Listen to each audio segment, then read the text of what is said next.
Hello, welcome to another episode, guys. My name is Alessandro Capodacqua, an investor.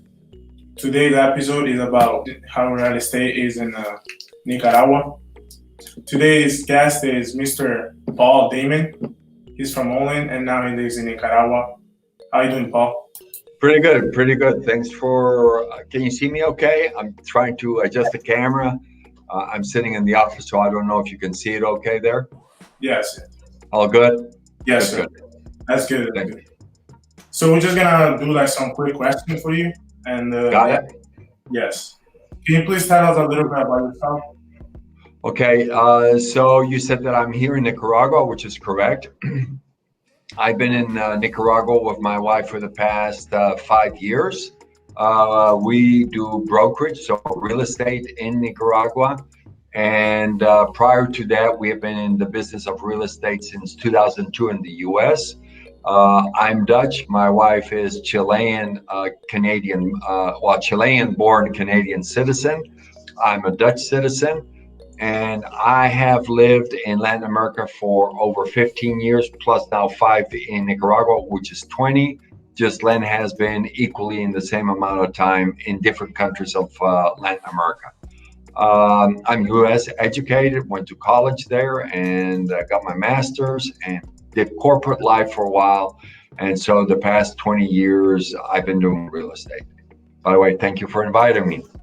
Yes, sir. That's good. Can you please describe us a little bit how Nicaragua is? Well, let me put it differently. Let me tell you why we came to Nicaragua. Just Len and I, I used to be a adjunct professor at a university teaching corporate people, students, how to relocate plans, how to look at investments overseas, how to maximize the return of a company, and how to do that.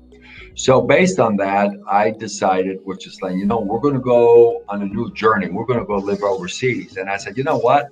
I should really do what I tell my students to do. Okay, so we got an Excel sheet out. We checked out El Salvador. We checked out Nicaragua. We checked out Costa Rica, Panama, Ecuador, Mexico, and Chile, of course, because my wife is Chilean. So when we did that, then I said, okay, what are the factors that are important to us? Everybody's going to be different. So the factors important to us was number one, cost of living. We wanted to live around 12 to 1400 because we felt that the type of clients that we wanted to deal with, that is what they were looking for, is a lifestyle within the $1,200 a month. Mm-hmm. So that was one. Number two, safety, very important for us. Number three, the cost of buying a home. How easy was it and what was the actual cost? And then we had other factors like, food, entertainment, culture, other expats, how was the real estate industry? And we threw that all in the mix, and guess what? Nicaragua came out. Yes, I was a little bit cheating in my analysis that we were hoping that Nicaragua would come up on top because we really had both traveled here. I had traveled here in 2014 again. I had been here in 82 and then in 2014. And I really rekindled that love and decided, I really want it. But at the same token, we heard a lot about Costa Rica and Panama. And so we felt that let's go double check everything. Mexico fell off because we felt there were too many expats. Costa Rica and Panama, in our opinion, our personal opinion, the cost was above our target, and the lifestyle, meaning how much footage we could buy for what we wanted to spend. We didn't want to spend more than $150,000, okay, to start with. And we had to adjust all that, which is normal, but we had a budget. And so we concentrated on Nicaragua because it was the lowest price. It was very, very safe. It had culture, Hispanic, because it's part of the Hispanic culture, so to speak, history. And it had awesome history, small expat community, which for me was positive. And because we didn't want to come, let's say, leave the U.S. and come to Nicaragua and live within a expat community. We wanted to truly immerse ourselves in local living, you know, with a flair of international. Because yes, we have a U.S. budget, we live on our investments, so which is different, but we still want to feel as if we were in Nicaragua, living amongst the Nicaraguans, enjoying Nicaragua lifestyle. So I went around, but I told you what it was. Yeah. And how's the food there? Is there like international food and like everything? Yeah. So last night we had like a French flair. The night before was Italian, and I cook Indonesian at home. Gislen does a lot of a Chilean or Peruvian or Mexican. I mean, we can find everything we need. A few ingredients we don't, but guess what? We'll find a way to mix it up. So it's easy. You know, if you want a vegetarian, you can eat vegetarian easily here. If you want meat, potatoes type of deal, you can do it. We do a lot of barbecuing, we do pizza. So yes, it's easy to do. And what are the common plates that they eat in Nicaragua? Like the famous plates and everything, you know? Well, the famous plate, what the Nicaraguans say is gallo pinto. Gallo pinto is rice with beans. And of course, when I make gallo pinto, I take it to the next level because I put spices in there. I put different flavors. And that's the beauty. You know, you can take the local food and then add your own flavors. The other one, just then, what's the other one called that they do in the weekend? The Nacatamales. That's very, very, you know, it's a very different. We never had Nacatamales as they make it here. So that is a weekend type of delicatessen, if I can call it that, where basically you go to the local ladies and they're all making Nacatamales in the weekend. It's not something during the week. I don't know why. I think it's something very selectively done for the weekend. It comes either with chicken, it'll come with pork, or just vegetarian style, and it's delicious. Oh, that's nice. Yeah. And what is like over there? What do you do for fun and everything? You know, and For fun. Well, I can't show you, but we're like 400 feet from the beach, and I think you know what they do at the beach. First of all, we have a few drinks for sure. Our beaches here, it's called the Emerald Coast. Very famous for surfing.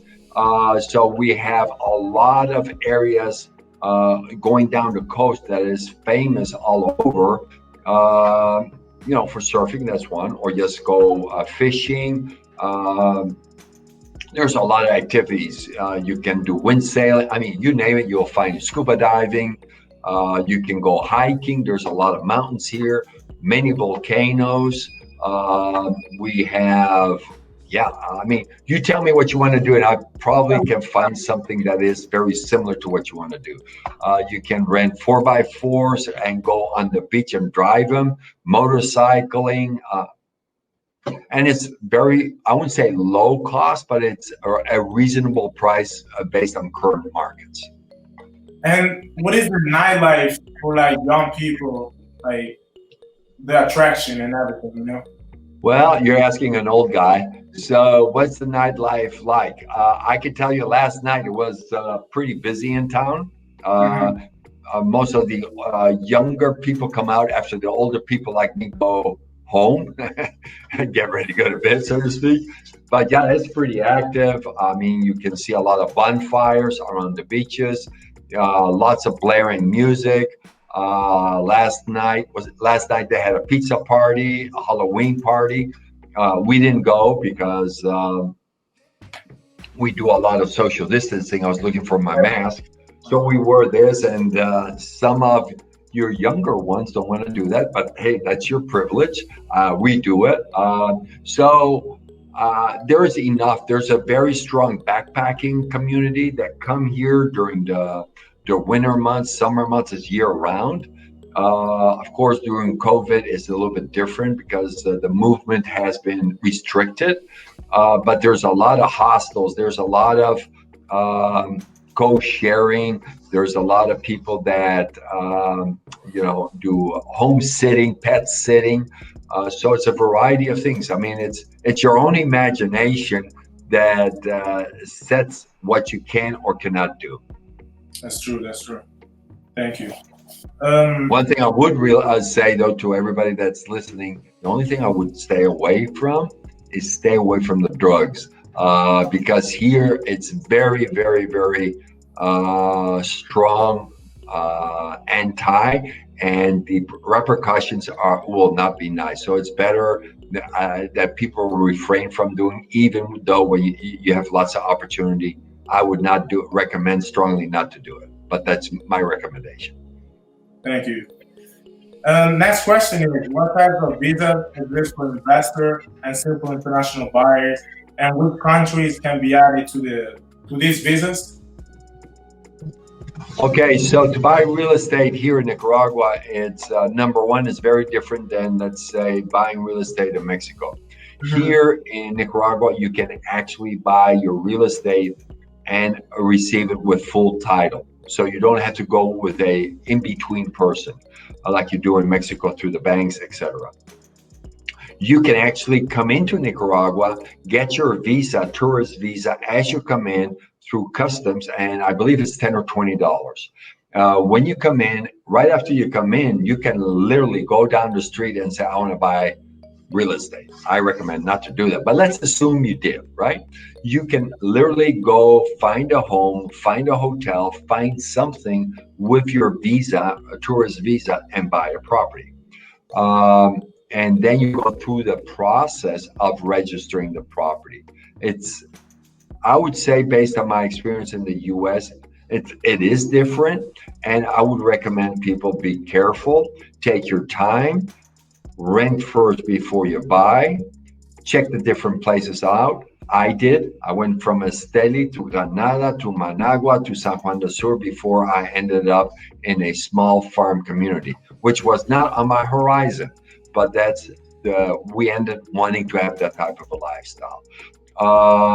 So investor incentives, there are three.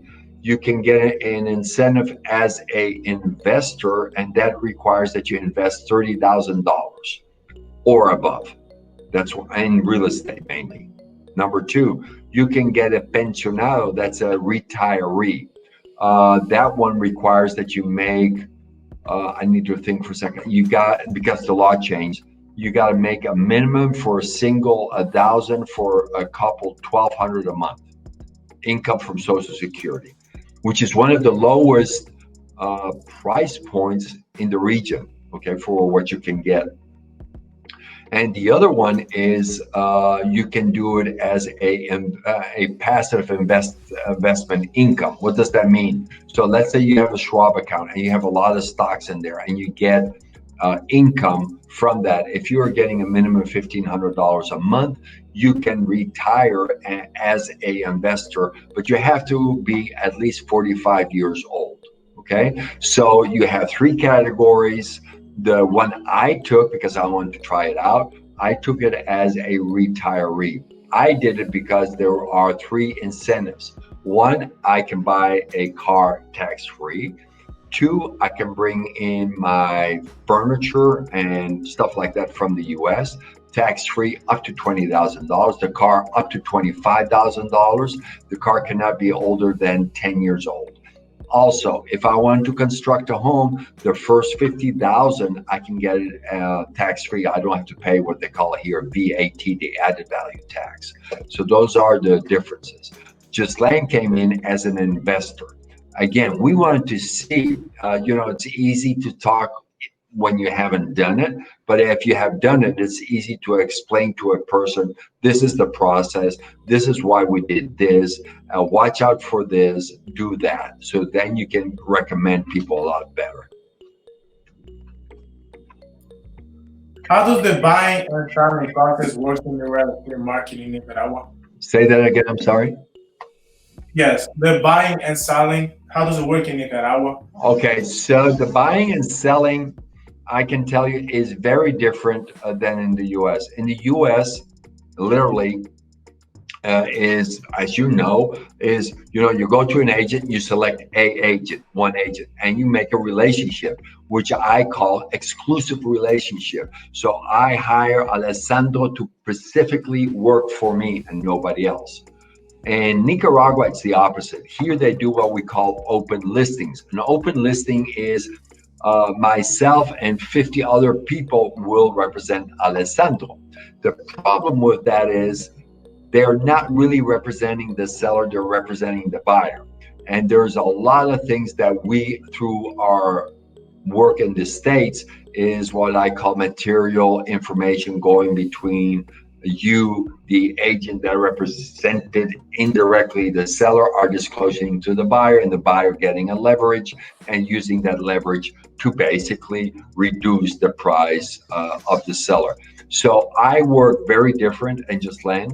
Our strategy has been from day number one, we only work exclusive. And so when I work with Alessandro here in Nicaragua, you work only with me and you are protected through me. All agents come through me. It took some time. It took us basically the first 2 years, we were getting around 50% where I can get Alessandro to sign a contract. Nowadays, I'm I think just Len and I were now close to 90% closing of those listing agreements. And our program here within Keller Williams is here at the Playas office. That's all we're going to do to differentiate. Every office is different. Like you and your mom, the way you do business is different than the other agents. So that's how we differentiate and we deliver the services that those clients want. We base our work on the U.S. business model adapted to the Nica lifestyle. And it has been working, and we get a lot of referrals, especially from the U.S., which we love. And well, of course, we get also a lot of referrals here from past clients. So we're very happy about that. Thank you so much. So, how does the auto insurance, house insurance, and life insurance work in Nicaragua for people that they don't know? Right. So insurance, there's basically, let's talk about the topics. There's housing insurance. Our house, where Ghislaine and I live, is all concrete. And we basically decided, the cost of insurance for this home was close to $2,000 a year. And so we started calculating and said, so let's assume the house burns down. Mm-hmm. It's just the inside stuff. Then we start talking about what is going to be the process to get that money from the bank, or the insurance company. And the more we talked, and we talked to the bank that was selling the insurance, how kind of difficult that is. You have to have even more information than you do in the US. And I said, you know what, for $2,000, it's not worth the headache. So we decided not. Doesn't mean that whoever is going to buy a property should not evaluate. It's a personal decision. I made a personal decision. That is what I did. On car insurance, first of all, if you come in as a tourist, just because you can buy a house, that doesn't mean you can buy a car. So as a tourist, you cannot buy a car. You cannot buy a motorcycle. However, you can buy it through a third person. So let's say Alessandro is an attorney. He can say, Paul, buy it through me. I'm already helping you with the house. You can buy the car, the motorcycle through me, and it will be in name only. Okay. So that is a way to do it. So if I want a motorcycle or a car insurance, there is what they call a mandatory minimum insurance. Same thing like in Florida. So here for the car, it's costing me, I think it was around $200. Probably a little bit less. On the motorcycle, I took full coverage. Why? It's a motorcycle. You know what that is, right? Two wheels, you can get hit. You probably end in a hospital. And I'm a little bit, I love my motorcycle, so I gotta get full protection. So on the motorcycle, it cost me $75, $80, something like that. price wise, I got a 225 motorcycle and it cost me $1,400. A friend of ours just bought her motorcycle. She got a 125 and that was $750. We also got a license that, plate licensing. And when you compare licensing comparatively to the US or Florida to here, very, very low price here. Driver's license, you didn't ask, but I'll tell you, I drive under my US license, which helps a little bit. I am getting my Nica license, which is not that difficult to do. It's, you got to take a Spanish test, you got to take the written test, blah, blah, blah. But it's really not that difficult. I've heard older expats than me taking it and not even having good command of Spanish. So it can be done. Okay. Good. And last question, are there any financing or international buyers? If yes, what types of financing exist?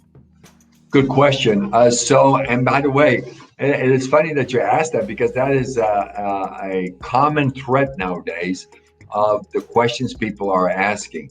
Is there financing? So let's look at different ways. Can I buy a property? Yes. What is the predominant way of buying property in Nicaragua? Cash. If I don't have cash, I only have a down payment. You can get bank financing as an expat. You can get it as a Nicaraguense that was born in Nicaragua, went to the US, is coming back. You can get it. However, the interest rate is 12% a variable, and it changes every 6 months. So for us that come from the US that we're used to the 2-3% on 20, 30 years, it's not here. So most people shy away from it. And then there are some sellers that say, Paul, I'm willing to sell my house, give me 30%, and then pay it over 5 to 7 or 10 years and give me 6% interest, which is smart, okay? Because what they're doing is saying, on my money in the US, I'm getting almost nothing. Now I can make some money on my house investment and get some additional income as I sell my property. To sell a property here, you can do like you do in the States. You register your loan as if you were a bank. You do it through a deed. You register your deed at the register office of the alcaldía, which is the city hall. You register there that says, I, Paul Daemen, gave Alessandro a loan and he's going to make these payments. If Alessandro doesn't do it, then you go through the process to recover that property. It can be done. I've heard quite a few, I'm not going to say quite a few, but I know of 3 instances that the seller has recovered the asset and kept all the monies that was given to him through the years and recovered his assets for non-payment. It can be done. Is it easy? No, but it's a process. You just got to remember there are procedures for everything. Okay. So I have a quick question. That's it. What pension plans do they have in establishment? The benefits those interested in acquiring a property? What are the benefits of buying property here? Is that what you said? Yeah, acquiring a property. Well, for me, I mean, the way I analyzed it when I came here was, so when I came here, which was pre-2018, then we had a market political issue and now the pandemic, okay? Through those 2 periods, we had significant shifts in the market. So through those shifts, prices have dropped down anywhere from 20, 30 to 50%, in some cases even higher.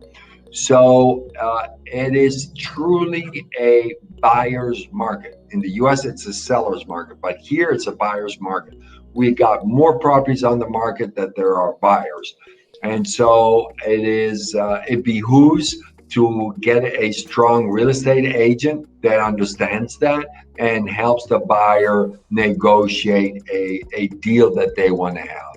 We have seen some significant deals made here, like in the beach town. We have seen some amazing deals being made from properties that were valued, let's say at 1.5, 1.7, going into 800,000.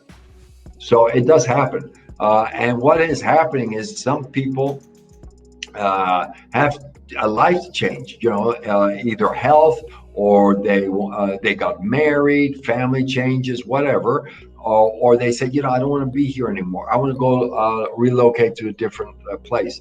We have 3 listings right now where the seller is just moving inland.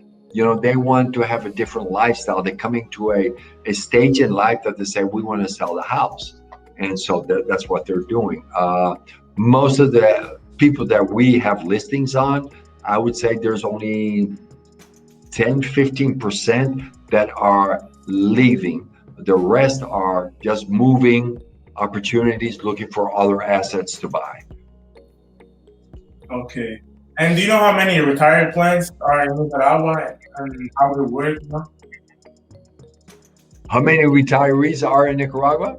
Yeah. That's a really good question. I could have answered that a lot easier earlier, but I would say our community has contracted quite a bit, but I would say probably around 10,000 if you take the country as a whole, maybe a little bit higher because we have a lot of younger people here that are backpackers or working or whatnot, and I should include them in that number. But if you're calling expats as people that have invested or are living here, it's probably lower. It's probably in the 7,000-8,000. But you do have a lot of European, American, Canadians married to a local. Could be male, female, it doesn't matter. So you have that also, right? So a lot of those that are married to a local, usually, people don't see them so much as an expat. They see that as a blended family. So there's lots of differences, and some of those numbers are not calculated. Being here, do you have any other tips that you can give to the clients? Well, the biggest tip I would have is the following. When you come here, rent. I mean, that's, I'm in real estate. I love to sell. But my view of things is I'd rather have a happy buyer than a dissatisfied buyer because they didn't check the different places out. Real estate is the biggest investment you do in life. And therefore, it is very important, especially in a country like Nicaragua. It's very, very important that you check it out before you say, I want to buy that property. Take your time. You will find what you want. I would say the best opportunities right now are now for the next year, probably. And after that, I'll tell you that we're already starting to see some rental prices moving up slowly, but they're starting to move up. We're also seeing now some of the sellers being a little bit tighter in their negotiation. What do I mean with that? They're not giving up a lot. Okay, so we're starting to see small changes to the advantage of the seller. Small, but it only takes small little steps, right, to get some good changes made. I wanted to thank you and your mom for doing these introductions and everything. And I look forward to have a one-on-one and do the same. And let's talk a little bit about Florida because I know there are some really exciting things going on there. So I hope that we can network and get that going very soon. Okay? Thank you so much. Thank you. Thank you so much for watching the video, guys. If you like the video, give it a thumbs up. Comment down below and subscribe to our channel. Don't forget to turn on the notification bell. And yes, guys, see you next episode. Thank you.